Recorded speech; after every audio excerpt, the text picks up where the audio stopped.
All right, let's take a look at another Brick in the Wall, part one of the Pink Floyd album. Daddy's flown across the ocean, leaving just a memory. Snapshot in the family album. Daddy, what else you leave for me? Daddy, what'd you leave behind for me? All in all, it's just a brick in the wall. All in all, it's just bricks in the wall. Okay, another Brick in the Wall, part one on Pink Floyd's The album, seamlessly flows right from thin ice. The point is, the thin ice of life that Waters is encountering comes under the weight of the brick of the loss of his father. When 5 months old, Waters' father was sent to World War II, which is the setting for the genesis of Pink Floyd. And he goes off to Cassino, Italy, and is killed in action in 1944.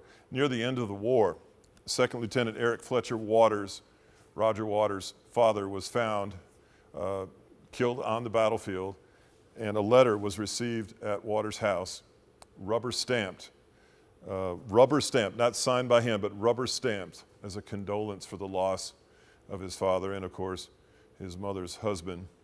He would have preferred an actual signature, but at 5 months, all he has now to look back on is a photo album with a picture of his father. He's going to encounter the thin ice in his life, fatherless, as he goes forward, and each song will resonate a lack of fatherhood in his life.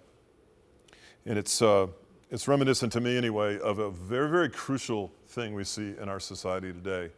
There is a gross fatherlessness in culture. That is to say, many children have fathers, but they're spiritually absent. Many children have biological fathers, but they're physically absent.